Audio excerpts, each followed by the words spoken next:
Hello, welcome to the Paper Snob. This is Tara. Today I am working on Paw Your Way Into Our Hearts. This is a monthly hop where we scrapbook our pets.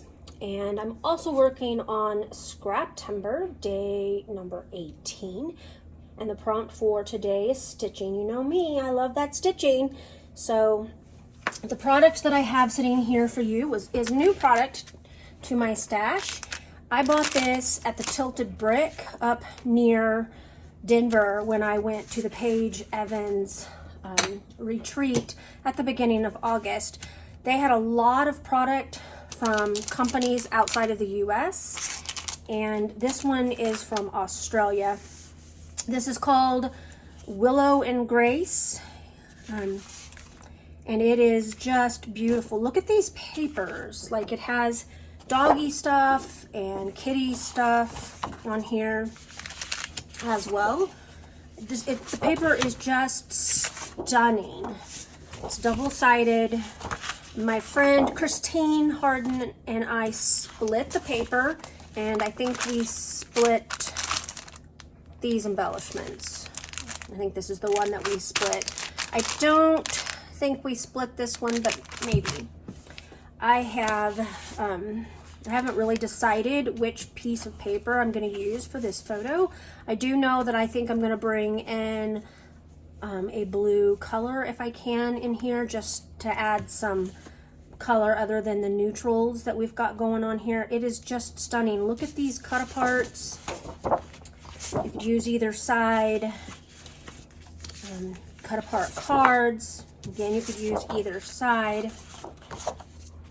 And this one's also cut apart. It's just gorgeous. So I'm going to pause. I'm going to get started, and I'll be right back. All right, it is time for me to make some decisions here. The first thing I know I'm going to do is I'm going to cut this gold frame. I will fussy cut it, and I decide not to do that on camera. You don't need to watch me fussy cut a frame. So I do pause the camera to fussy cut that frame, and I'm going to use that as my photo mat, or frame in this case.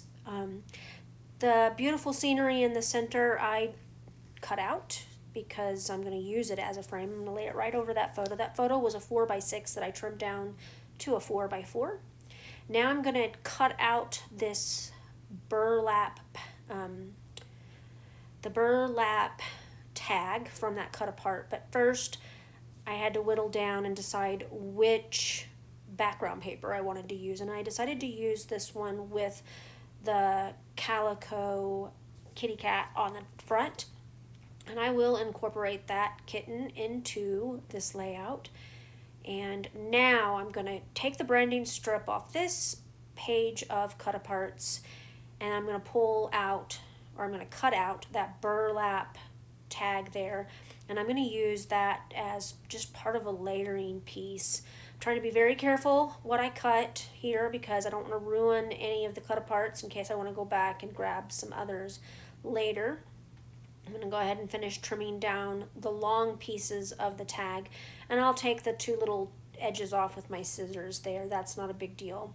Now you can cut a hole in the center to make it a true tag. I actually didn't because I'm going to layer a circle tag over the top of it and put some twine on it.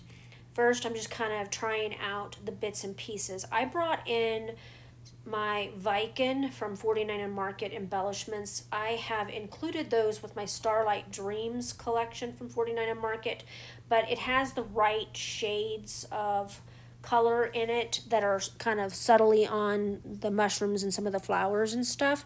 So I brought those in, and right now I'm digging out my title and a couple of the cats from this pack of kitty cat ephemera, and then I will go ahead and do some stitching here in a little bit. Alright, so I have this video on time lapse, and I know it's going really quickly, but I poked all the holes for my stitching, and now I'm doing a back stitch. One of the things that I want to point out when I stitch something with edges, I like to put a little divot at the end of something so that I can catch the thread. And I realize this is super fast and you may not be able to see that, so I'm hoping that you can. So if you look at the one that is still sitting on the mat, you can see where I poked that hole on the very edge.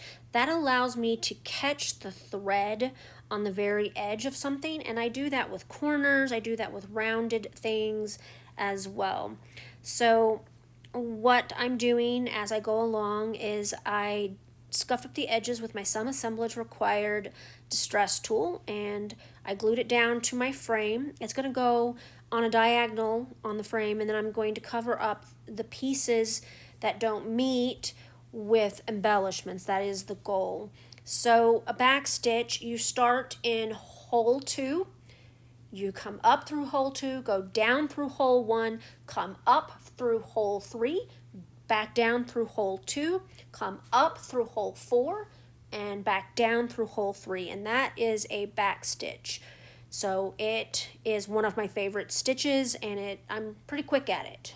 Alright, I'm going to go ahead and distress my tag and some of the other little elements that I'm going to add here as well. I know I distress 3 or 4 tickets to layer. I don't distress any of the flower pieces, just the pieces with the flatter edges. Using my little desk vacuum to get up some of those little shavings from the paper.